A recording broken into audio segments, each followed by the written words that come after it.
رحمۃ اللہ وبرکاتہ۔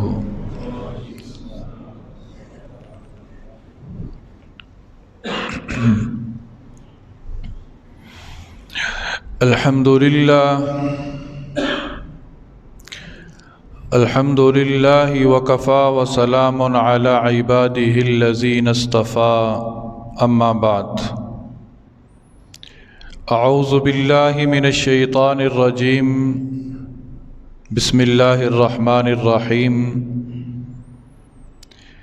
یا ایہا الذین آمنوا کتب علیکم الصیام کما کتب علی الذین من قبلکم لعلکم تتقون۔ وفی مقام یا ایہا الذین آمنوا اذا نودی للصلاة من یوم الجمعہ فاسعوا إلى ذکر اللہ وذروا البیع ذالکم خیر لکم ان کنتم تعلمون۔ وفی مقام فبأي آلاء ربكما تكذبان۔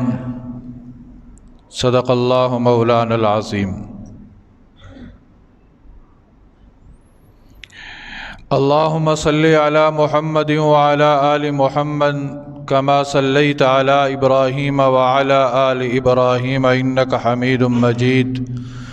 اللہم بارک علی محمد وعلی آل محمد کما بارکت علی ابراہیم وعلی آل ابراہیم انک حمید مجید۔ محترم سامعین گرامی قدر، آج رمضان المبارک کا آخری جمعہ ہے، جمعۃ الوداع، رخصت ہونے والا یا رخصت کر دینے والا جمعہ۔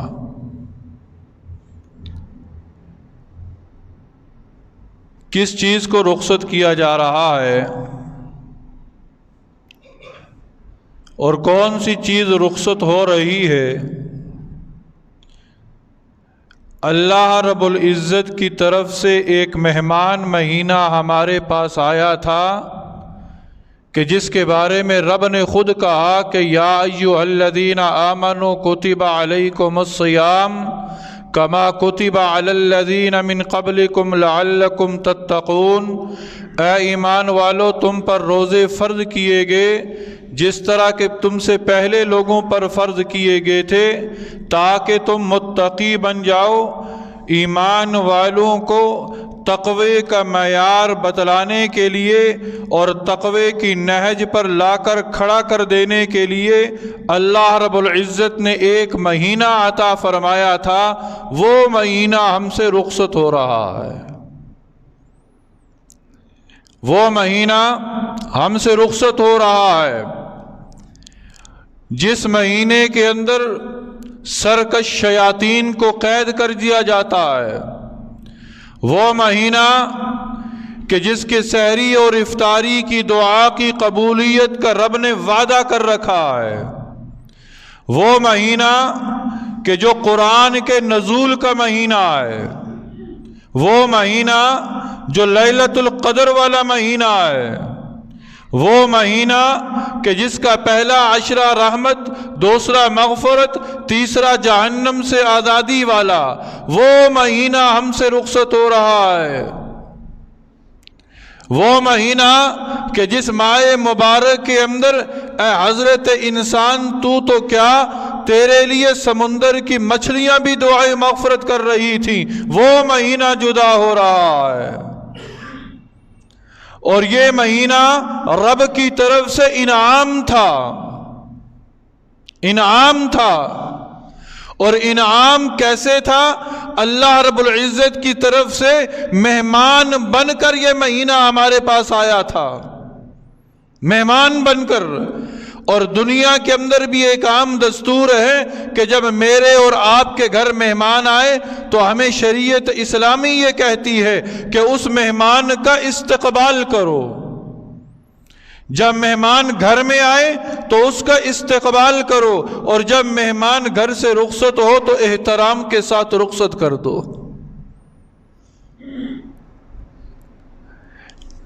رمضان ہمارے پاس آیا، ہم نے کتنا استقبال کیا، کتنا استقبال کیا۔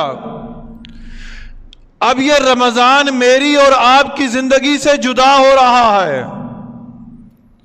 جمعۃ الوداع کا مطلب یہ نہیں ہے کہ یہ رمضان ہمیشہ کے لیے جدا ہو رہا ہے، نہیں، رمضان تو لوٹ کر آئے گا، پر تیری زندگی کی بہاریں ہوں گی یا نہیں یہ تو نہیں جانتا،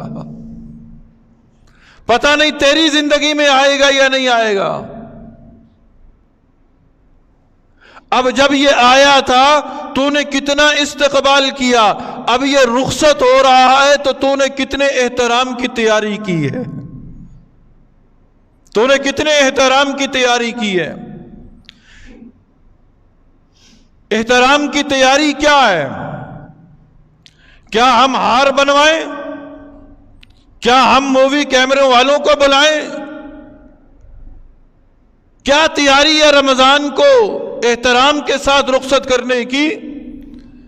رمضان کے آخر میں آ کر اپنا محاسبہ کرو کہ رب تعالیٰ نے یہ ماہ مبارک جو ہمیں عطا کیا تھا، اس ماہ مبارک کے بارے میں حکم تھا کہ تم اس ماہ مبارک کو ایمان اور احتساب کے ساتھ گزارنا، ایمان اور احتساب کے ساتھ گزارنا۔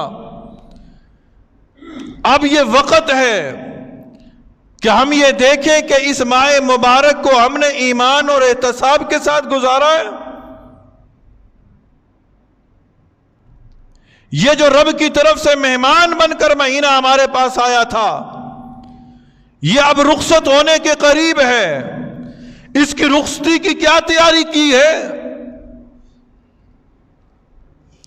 گھر میں بیٹی رخصت ہونا تو رخصتی کی تیاریاں سال پہلے شروع کر دیتے ہیں کہ اس کی رخصتی ہے، اور بیٹی اور بہن کی رخصتی کے وقت جو مناظر ہوتے ہیں وہ ایک باپ اور ایک بھائی اس کا اندازہ لگا سکتا ہے کہ کس طرف کے ساتھ، کن جذبات کے ساتھ ایک بیٹی کو گھر سے رخصت کیا جاتا ہے، ایک بہن کو گھر سے رخصت کیا جاتا ہے۔ اور اللہ کے بندو، یہ رمضان کا مہینہ ہم سے جدا ہو رہا ہے جو تمام مہینوں کا سردار بن کر اس کائنات کے اندر آیا تھا۔ قرآن والا مہینہ ہم سے جدا ہو رہا ہے، اس کی رخصتی کے کیا جذبات ہیں ہمارے پاس؟ صرف یہی کہ عید آئے گی تو گلچڑے منائیں گے، عید آئے گی تو یہ کریں گے، عید آئے گی تو وہ کریں گے، چاند رات آئے گی تو وہ کریں گے، چاند رات آئے گی، منصوبے جات بنائے جا رہے ہیں۔ اس کی رخصتی کیسے کرنی ہے؟ نبی صلی اللہ علیہ وسلم کا فرمان، حدیث منبر، بڑی مشہور حدیث ہے جسے حدیث منبر کے نام سے یاد کیا جاتا ہے۔ نبی صلی اللہ علیہ وسلم تشریف لائے منبر پر، پہلے زینے پہ قدم رکھا، کہا آمین، دوسرے زینے پہ قدم رکھا، کہا آمین، تیسرے زینے پہ قدم رکھا، کہا آمین۔ صحابہ حیران و پریشان ہیں کہ آج خلاف توقع نبی صلی اللہ علیہ وسلم کا انداز منبر بدل گیا ہے، وجہ کیا ہے؟ نبی صلی اللہ علیہ وسلم نے خطبہ ختم فرمایا، نیچے تشریف لائے، صحابہ نے پوچھا اے اللہ کے نبی، آج خلاف توقع ہر زینے پر آپ نے آمین کہا، لمبی روایت ہے، میں صرف اس کا خلاصہ عرض کر رہا ہوں۔ نبی صلی اللہ علیہ وسلم نے فرمایا ہاں میرے صحابہ، آج جب منبر کے پہلے زینے پہ میں نے قدم رکھا، آج جب منبر کے ایک زینے پہ میں نے قدم رکھا، میرے پاس فرشتوں کا سردار آیا کہ جس کا نام ہے جبرائیل امین۔ جبرائیل امین کون ہے؟ یہ فرشتوں کے سردار ہیں، اور جبرائیل امین اپنی مرضی سے آیا نہیں کرتے، جب تک کہ رب نہ چاہے۔ رب نے جبرائیل امین کو بھیجا، جا جبرائیل، آج میرا حبیب منبر پر آ رہا ہے، جب وہ پہلے زینے پہ قدم رکھے تو تم نے ایک بد دعا کرنی ہے، اور اس بد دعا پر میرا حبیب آمین کہے گا۔ جس بد دعا پر میرا حبیب آمین کہہ دے اس بد دعا کو میں ضرور قبول کروں گا، اس کی قبولیت میں ذرہ برابر شک نہ ہوگا۔ نبی صلی اللہ علیہ وسلم نے کن بد دعاؤں پر آمین کہی؟ وہ رحمت للعالمین، وہ جو دونوں جہانوں کے لیے رحمت بن کر آئے، وہ کہ جنہوں نے گالیاں کھا کر بھی دشمن کو دعائیں دی، وہ کہ جنہوں نے پتھر کھا کر بھی لوگوں کی ہدایت کے لیے ہاتھ اٹھائے، وہ کہ جنہوں نے آپ کی پنڈلیوں مبارک کو لؤلؤ آہن کر دیا۔ فرشتے آئے، کہا اللہ کے نبی حکم کریں پہاڑوں کو ملا دیں۔ نبی صلی اللہ علیہ وسلم نے فرمایا کہ نہیں، میں تو رحمت بن کر آیا ہوں، میں ان کی ہدایت کے لیے دعا کرتا ہوں۔ وہ نبی مقام احد کے اندر پتھر لگتے ہیں، دندان مبارک شہید ہو جاتے ہیں، خول گالوں کے اندر گھس جاتے ہیں، لیکن نبی صلی اللہ علیہ وسلم بد دعا نہیں کرتے۔ وہ نبی کہ جن کے سامنے چچا کے لاش کا ٹکڑے پڑے ہیں، 70 ٹکڑے ہوئے پڑے ہیں، وہ چچا کہ جو آپ صلی اللہ علیہ وسلم کے پیارے چچا تھے، کہ جن کی شہادت پر آپ روئے، جن کی شہادت پر آپ روئے لیکن دشمن کو پھر بھی بد دعا نہ دی۔ وہ نبی صلی اللہ علیہ وسلم کہ جنہوں نے اپنے چچا کے قاتل واشی بن حرب کو بھی معاف کر دیا، کہا جا جا میں نے تجھے بھی معاف کر دیا، کیونکہ میں رحمت للعالمین بن کر آیا ہوں۔ وہ رحمت للعالمین جب منبر پر قدم رکھتے ہیں، جبرائیل امین بد دعا کرتے ہیں، نبی صلی اللہ علیہ وسلم کہتے آمین آمین۔ سننا بد دعائیں کیا تھیں؟ نبی صلی اللہ علیہ وسلم نے ایک زینے پہ قدم رکھا، نبی صلی اللہ علیہ وسلم نے ایک زینے پہ قدم رکھا، جبرائیل امین نے کہا تباہ ہو جائے وہ شخص، ہلاک ہو جائے وہ شخص کہ جس کے سامنے آپ کا نام لیا جائے اور وہ آپ پر درود نہ بھیجے۔ نبی صلی اللہ علیہ وسلم نے فرمایا آمین۔ سب کہہ دیجئے صلی اللہ علیہ وسلم، پھر سے کہہ دیجئے صلی اللہ علیہ وسلم۔ فرمایا کہ جس کے سامنے آپ کا نام لیا جائے اور وہ آپ پر درود نہ بھیجے، ہلاک ہو جائے، تباہ و برباد ہو جائے۔ نبی صلی اللہ علیہ وسلم نے فرمایا آمین۔ پھر فرمایا جبرائیل امین نے کہا کہ تباہ ہو جائے وہ شخص، ہلاک ہو جائے وہ شخص، برباد ہو جائے وہ شخص کہ جس نے اپنے بوڑھے ماں باپ کو پایا اور ان کی خدمت کر کے جنت کو حاصل نہ کر سکا۔ نبی صلی اللہ علیہ وسلم نے فرمایا آمین آمین آمین۔ کہنے والے کون ہیں؟ آقا دو جہاں نبی صلی اللہ علیہ وسلم۔ بد دعا کیا ہے؟ کہ جس نے بوڑھے ماں باپ کو پایا۔ آج دعا مانگتے ہیں، مولوی صاحب ہمارے لیے دعا کر دیجئے، پیر صاحب دعا کر دیجئے، حاجی صاحب دعا کر دیجئے۔ دیکھتے ہیں کہ عمرہ کرنے جا رہے ہیں، حج کرنے جا رہے ہیں، ہمارے لیے دعا کرنا، کیونکہ ہمیں پتا ہوتا ہے کہ ان کی دعا ضرور قبول ہوگی، یہ اللہ کے نیک بندے ہیں، اور جن کی وجہ سے یہ بندے نیک بنے اس کی دعا کیوں نہیں قبول ہوگی؟ جن کے صدقے اور طفیل یہ ایمان نصیب ہوا۔ نبی صلی اللہ علیہ وسلم فرماتے ہیں جبرائیل امین کی بد دعا پر کہ تباہ ہو جائے وہ شخص، ہلاک ہو جائے وہ شخص، برباد ہو جائے وہ شخص کہ جو اپنے بوڑھے ماں باپ کو پائے اور ان کی خدمت کر کے جنت کو حاصل نہ کر سکے۔ نبی صلی اللہ علیہ وسلم نے فرمایا آمین۔ آج ہم معاشرے کے اندر دیکھ لیں۔ اور پھر تیسرا فرمایا جو اصل مقصد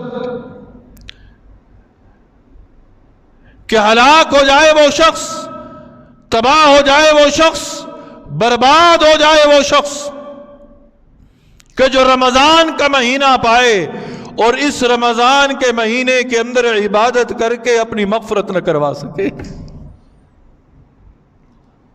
ہاں رمضان کا مہینہ ہم نے پایا ہے، رمضان کا مہینہ اللہ کے بندوں ہم نے پایا ہے۔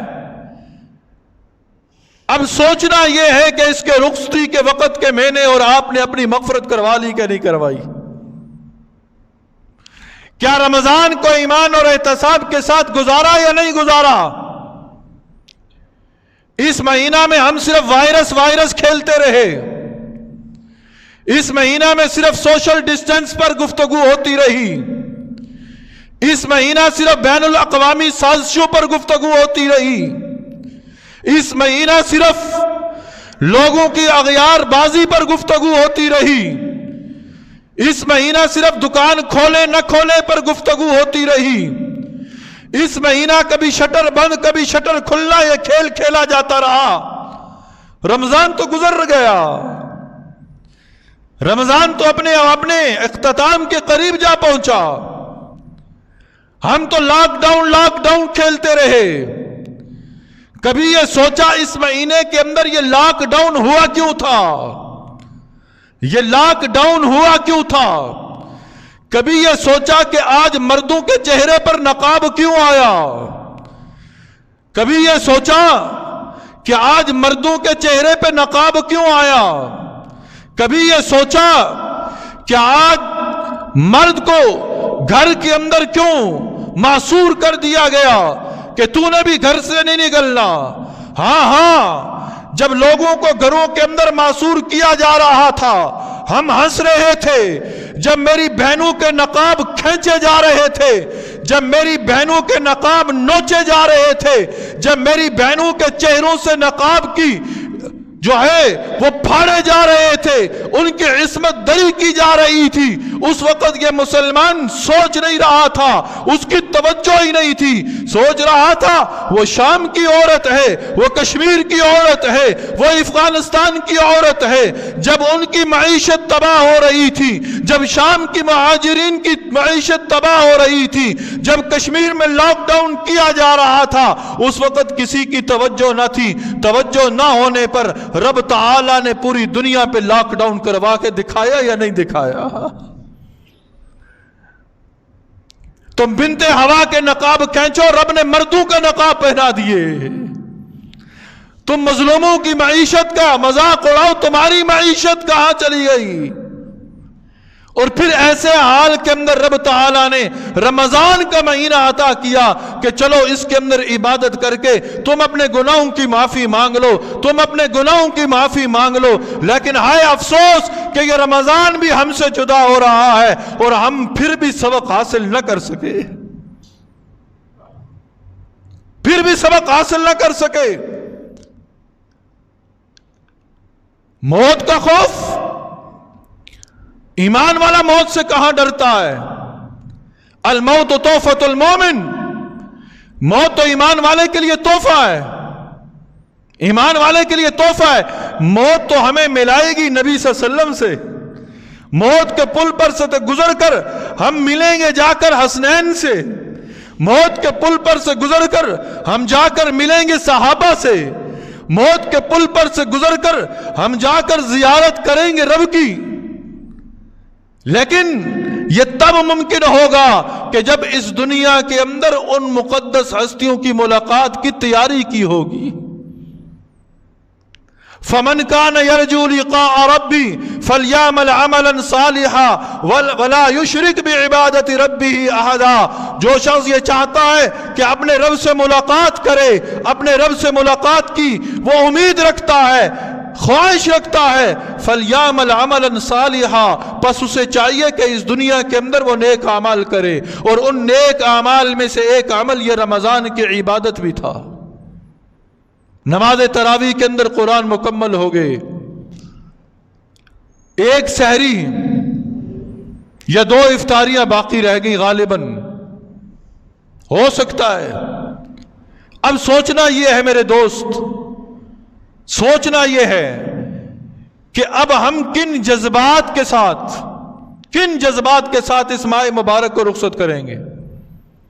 ہم مغفرت کروا چکے ہیں، اللہ کو راضی کر چکے ہیں، اللہ کی رحمت سمیٹ چکے ہیں، اللہ کے احکامات کے مطابق زندگی گزارنے کے وعدے کر چکے ہیں۔ اگر ابھی تک یہ ممکن نہیں ہوا، اللہ کی رحمت پر قربان جائیے، اللہ کی رحمت پر قربان جائیے۔ اگر ابھی تک یہ ممکن نہیں ہوا تو ایک طاق رات ابھی بھی باقی ہے، ایک طاق رات ابھی بھی باقی ہے، مٹ جاؤ۔ میں کہتا ہوں ساری رات سجدے میں گزار دو، اللہ راضی ہو جا۔ میں کہتا ہوں آج کی آنے والی رات ضائع نہ ہونے دینا، محنت کر لو، اللہ کو منا لو۔ جو کمی بیشی رہ گئی اس ایک رات کے اندر پوری ہو سکتی ہے۔ اللہ رب العزت کی ذات بڑی غفور و رحیم ہے۔ اللہ یہ نہیں پوچھے گا سارا رمضان کہاں تھا آج کیوں آیا ہے، نہیں، اللہ یہ نہیں پوچھے گا سارا رمضان کدھر تھا آج کیوں آیا ہے۔ یقین جانیے ایک خوف خدا سے آنسو نکل گیا بیڑے پار ہو جائیں گے۔ ایک آنسو نکل گیا رب پچھلے ساری غلطیاں معاف کر دے گا، سارے گناہ معاف ہو جائیں گے۔ ایک آنسو شرط ہے، ایک آنسو بہا لو۔ رب کی بارگاہ آج آنسو مانگ رہی ہے تم سے، آنسو مانگ رہی ہے۔ کہتے ہیں نا خزاں ہے، فصل کی کاشتکاری کے لیے بارش کا ہونا ضروری ہے، بارش کا ہونا ضروری ہے، اور ایمان کی آبیاری کے لیے آنسو کا بہنا ضروری ہے۔ ایمان کی بہاروں کے لیے آنسو کا بہنا ضروری ہے۔ آج آنسو بہا لو، رمضان کو آنسو سے رخصت کرو، انشاءاللہ اللہ دونوں جہاں سنوار دے گا۔ اور پھر رمضان جنہوں نے گزارا، کمی بیشی غلطی کوتاہی انسان ہے، ہو جاتی ہے، انسان ہے نا، غلطی ہو جاتی ہے، لیکن قربان جائیں آقا دو جہاں نبی صلی اللہ علیہ وسلم پر کہ رحمت للعالمین، ان جیسا شفیق لا کر تو دکھاؤ۔ فرمایا کہ رمضان کے آخر میں تم صدقۃ الفطر ادا کر دینا، رمضان کے آخر میں تم صدقۃ الفطر ادا کر دینا، رمضان کے اندر جو کمی کوتاہی ہوئی ہے اللہ وہ معاف کر دے گا، اللہ معاف کر دے گا۔ اب صدقۃ الفطر ادا کرو۔ صدقۃ الفطر ہے کیا، اور صدقۃ الفطر ادا کون کرے گا، اور صدقۃ الفطر لے گا کون؟ یہ وہ مسائل ہیں جو توجہ سے سننے کے قابل ہیں۔ صدقۃ الفطر ہر اس شخص پر واجب ہے کہ جس پر زکوٰۃ واجب ہے، ہر اس شخص پر صدقۃ الفطر واجب ہے جس پر زکوٰۃ واجب ہے، لیکن زکوٰۃ اور صدقۃ الفطر کے نصاب میں فرق یہ ہے کہ زکوٰۃ کے نصاب پر پورا سال گزرنا ضروری ہے، اور صدقۃ الفطر کے لیے پورا سال گزرنا ضروری نہیں ہے۔ میرے پاس آج اتنا مال آ گیا جو میری ضروریات زندگی سے زائد ہے، میری ضروریات زندگی سے زائد ہے، اور وہ 52.5 تولے چاندی کے برابر پہنچ رہا ہے، تو مجھ پر صدقۃ الفطر دینا واجب ہے۔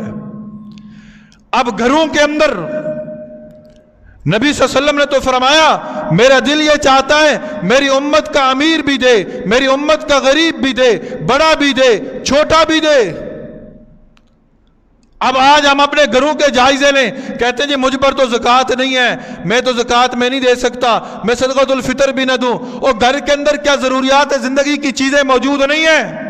تیری ضرورت ہے گھر میں ایک پلیٹ، گھر میں جا کر دیکھ درجنوں پلیٹیں پڑی ہیں۔ تیری ضرورت ہے صرف ایک بستر، تیری ضرورت ہے صرف ایک بستر، اور تیرے گھر میں پیٹیوں کے اندر کئی بستر پڑے ہیں۔ تیری ضرورت ہے صرف ایک یا دو جوڑے جس سے تیرا سطر ڈھم سکے، اور گھر کے اندر الماریوں میں جا کر دیکھ کہ تیرے کئی سوٹ پڑے ہیں، یہ بھی تیری ضروریات زندگی سے زائد ہیں۔ لگا ان کی قیمت اور دیکھ کہ یہ نصاب تک پہنچتی ہے یا نہیں پہنچتی۔ ہیلے بہانے نہ بنا اور دے صدقۃ الفطر۔ جب سے ہم نے مال روکا رب نے ہماری تجارت کو بند کر کے رکھ دیا ہے۔ تم رب کے راستے سے روکو گے رب تمہیں دینے سے روک دے گا۔ چاہتی ہیں کاروبار کھلے، چاہتی ہیں معیشت کا پہیہ چلتا رہے، صدقۃ الفطر اور زکوٰۃ دیں، امیر بھی دے غریب بھی دے۔ اور اب صدقۃ الفطر ہے کیا؟ بڑا پوچھتے ہیں جی صدقۃ الفطر کیا ہے، بڑی تحقیق کرتے ہیں۔ سنو صدقۃ الفطر کیا ہے، اور اسے عام طور پر لوگ بیان بھی نہیں کرتے۔ 4 کلو کشمش 4 کلو کشمش کے حساب سے صدقۃ الفطر دو. اللہ نے عطا کیا ہے نا ایک سا کشمش جو کم و بیش 4 کلو بنتی ہے، اس کی قیمت دو. میں نے جو قیمت معلوم کی، آپ اپنے انداز سے بھی قیمت معلوم کر سکتے ہیں، 1900 روپیہ بنتا ہے. 4 کلو کشمش کے حساب سے، ایک سا کشمش کے حساب سے 1900 روپیہ صدقۃ الفطر بنتا ہے. ایک بندے کا، ایک فرد کا 1900 روپیہ. اگر اس کی استطاعت نہیں ہے، نہیں دے سکتے، شریعت نے اجازت دی، پیچھے آ جاؤ، کھجور پہ آ جاؤ، کھجور پہ آؤ. اب کھجور کی کوالٹیز ہیں، اعلیٰ ہے، ادنا ہے. میں نے جو قیمت معلوم کی، آپ اپنے انداز سے قیمت معلوم کیجئے گا. 4 کلو کھجور کی قیمت، ایک سا کھجور جو کم و بیش 4 کلو بنتے ہیں، 4 کلو کھجور کی قیمت 1700 روپیہ بنتی ہے. 1900 روپیہ نہیں دے سکتے، 1700 پر آؤ، 1700 روپیہ دے دو. 1700 دو، 1600 دو، 1500 دو. کھجور کی قیمت اوپر نیچے ہو جاتی ہے، کھجور کے حساب سے دو صدقۃ الفطر. اگر یہ بھی استطاعت نہیں ہے، یہ بھی نہیں دے سکتے، فیصلہ خود کرنا ہے. کسی نے زبردستی پکڑ کر آپ سے صدقۃ الفطر نہیں دلوانا. رب دیکھ رہا ہے. استطاعت کھجور کے دینے کی ہے اور تم گندم کا دے رہے ہو. کس کے ساتھ دھوکہ کر رہے ہو؟ دینے کی استطاعت کشمش کی ہے اور دے تم گندم پر رہے ہو. کس کے ساتھ دھوکہ کر رہے ہو؟ اگر کشمش اور کھجور کا نہیں دے سکتے، پھر جو پر آ جاؤ. پھر آؤ جو پر، شریعت نے اجازت دی ہے. جو پر آؤ. ایک سا جو ہے، جو کم و بیش 4 کلو بنتے ہیں، 4 کلو، اور 4 کلو کی قیمت میرے معلومات کے مطابق جو کی 400 روپیہ بنتی ہے. 400 روپے جو کے حساب سے، 1700 روپے کھجور کے حساب سے، 1900 روپے کشمش کے حساب سے. اگر یہ تینوں کیٹیگری ایسی ہیں کہ آپ کے اندر استطاعت نہیں ہے دینے کی، پریشان نہ ہو. نبی نے فرمایا نا، میرا دل یہ چاہتا ہے امیر بھی دے، غریب بھی دے. آؤ پھر آ جاؤ، گندم پر آ جاؤ، گندم پر آ جاؤ. نصف سا گندم دے دو، نصف سا گندم دے دو. نصف سا گندم تقریباً یہ 2 کلو یا 1.25 کلو اس طرح آٹا بنتا ہے. اس کی قیمت 100 روپیہ ہے. 100 روپیہ. ہم 100 روپے سے شروع کرتے ہیں جی صدقۃ الفطر کتنا؟ 100 روپیہ، بس 100 روپیہ دے دیں. اور 100 روپے کے بندہ کیا ہے آج؟ صدقۃ الفطر کی حکمت کیا ہے؟ غریب بھی تمہاری خوشیوں میں شامل ہو جائے، غریب بھی تمہاری خوشیوں میں شامل ہو جائے. میں اپنے بچے کو عیدی دوں 1000 روپیہ اور صدقۃ الفطر دوں 100 روپیہ. صدقۃ الفطر دوں 100 روپیہ. کیوں؟ میں کیوں نہ صدقۃ الفطر 1000 روپیہ دوں اور اپنے بچے کو عیدی 100 روپیہ دوں؟ کیوں بچے؟ تیری تو روز عید ہوتی ہے، تیری تو روز عید ہوتی ہے. آج عید غریب کی ہے، آج عید غریب کی ہے. میں اسے خوشیوں کے اندر شامل کروں. اور صدقۃ الفطر جو ہے وہ ہر اس شخص کو دیا جا سکتا ہے جسے زکوٰۃ دی جا سکتی ہے. غیر مسلم پہ صدقۃ الفطر نہیں لگتا، غیر اور سادات پہ صدقۃ الفطر نہیں لگتا. اور صدقۃ الفطر کے وجوب کا وقت کیا ہے؟ عید کا دن، یکم شوال، صبح صادق سے پہلے پہلے جو بچہ پیدا ہو گیا، صبح صادق سے پہلے پہلے جو بچہ پیدا ہو گیا، اس بچے کی طرف سے بھی صدقۃ الفطر ادا کرنا واجب ہے. اور جس کا انتقال ہو گیا صبح صادق سے پہلے پہلے، یکم شوال کو صبح صادق سے پہلے پہلے جس کا انتقال ہو گیا، اس پر صدقۃ الفطر واجب نہیں ہے. ہاں بعد میں انتقال ہوا اس پر صدقۃ الفطر واجب ہے. جو بچہ بعد میں پیدا ہوا اس پر صدقۃ الفطر واجب نہیں ہے. تو صدقۃ الفطر کی کم سے کم مقدار کیا ہے؟ 100 روپیہ. زیادہ 400، اس سے زیادہ 1700، اس سے زیادہ 1900. پھر اپنی استطاعت کے مطابق دیں. اللہ کے راستے میں دینا ہے، اللہ پھر اپنی شان کے مطابق لٹائے گا. رب تعالیٰ سے یہ دعا ہے کہ الہ العالمین ہمارے رمضان کی عبادات جیسی کیسی بھی تھیں، اللہ تو وہ محض اپنے فضل و کرم سے قبول فرما لے.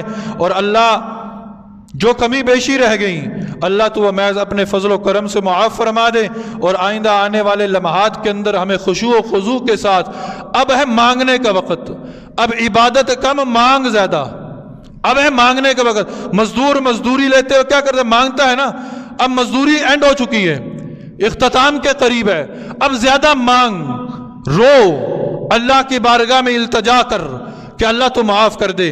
انشاءاللہ اللہ رب العزت ضرور دعا کو قبول کرے گا۔ عید الفطر کا وقت سماعت فرما لیں۔ عید الفطر اس مسجد کے اندر انشاءاللہ العزیز، یعنی مسجد اعظم مدینہ مسجد کے اندر عید کی نماز انشاءاللہ العزیز زندگی رہی 6:15 بجے ادا کی جائے گی۔ 6:15 بجے یعنی 6:15 پر انشاءاللہ العزیز عید کی نماز ادا ہوگی۔ اللہ تعالی ان پر نور لمحات سے ہم سب کو مستفیض فرمائے، آمین ثم آمین، وآخر دعوانا ان الحمدللہ رب العالمین۔